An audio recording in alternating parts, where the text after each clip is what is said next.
Hello, welcome back to Learn Oikonomia. Today we are going to discuss the concept of performance budgeting. Let's see what it is. The idea of performance budgeting is something that has been put forward by the famous Hoover Commission when it comes to the United States, and this has been done in the year 1949.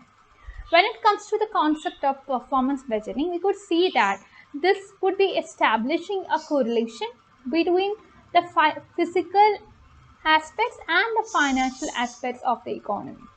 It gives an emphasis on providing output-oriented budget information.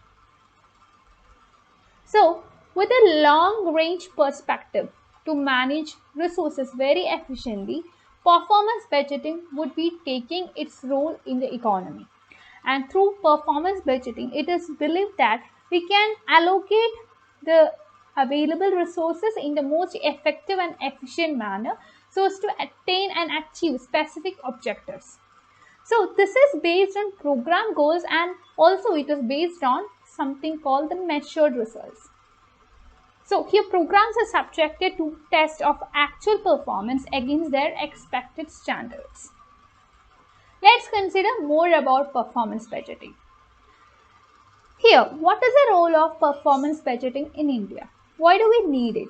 So, here we are dealing with a situation of scarcity of resources. We know that resources are scarce in the economy. Resources are scarce. But at the same time, we could see that our needs and wants are unlimited.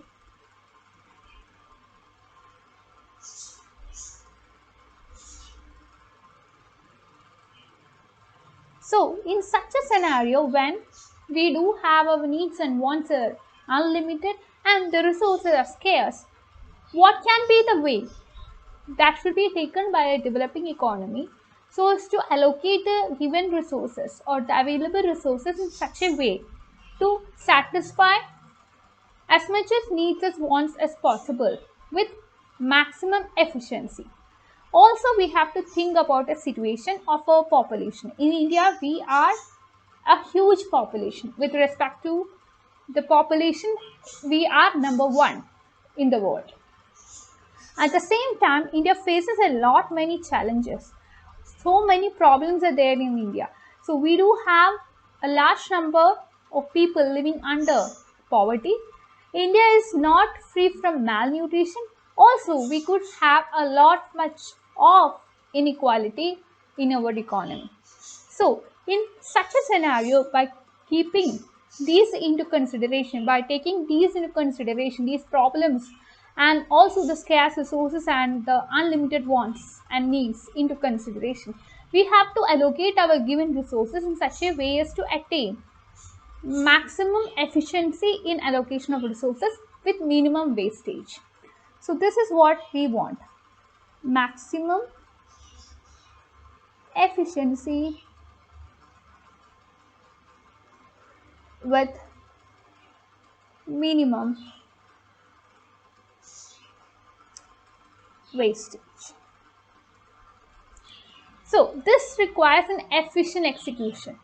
We want the maximum output from the given input.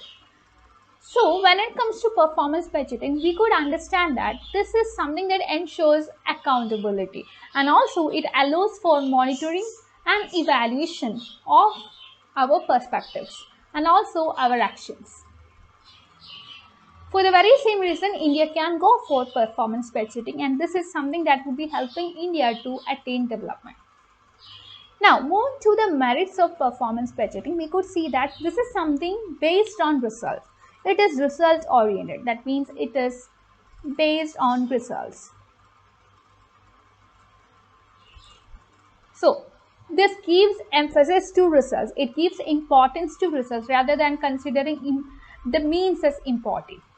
So, whenever it gives importance to result, we could see that it is reducing red tapeism in the economy. And also, when it comes to performance budgeting, it always makes sure that it lays down some clear objectives. With the available inputs, performance budgeting will be going for specifying objectives with complete clarity. And also, it will be going for another step, that is auditing.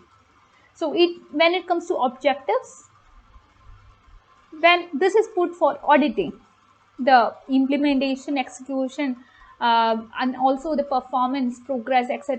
If this is put for auditing, this will be helping in comparison. So you will be comparing your intention with what is already attained. So this will enable you to go for a situation of performance and expectations versus reality. So you will be expecting something, you will be having something in your mind when you put the objectives, but when it comes to reality, it might be something else. So this is something that this kind of auditing would help to compare your performance or your reality with the expectations. Also, this would be improving accountability. And here, as I've already told you, this is something that is based on perfect monitoring, isn't it? So in each and every stage, there will be monitoring happening. This will be improving accountability, and also this helps in better communication of goals and motivation of these objectives to the public. These are the merits of performance budgeting. Having discussed the merits of performance budgeting, let's consider the demerits of the same. So the basic problem here is the problem of quantification. You will be suffering a lot when it comes to assigning numbers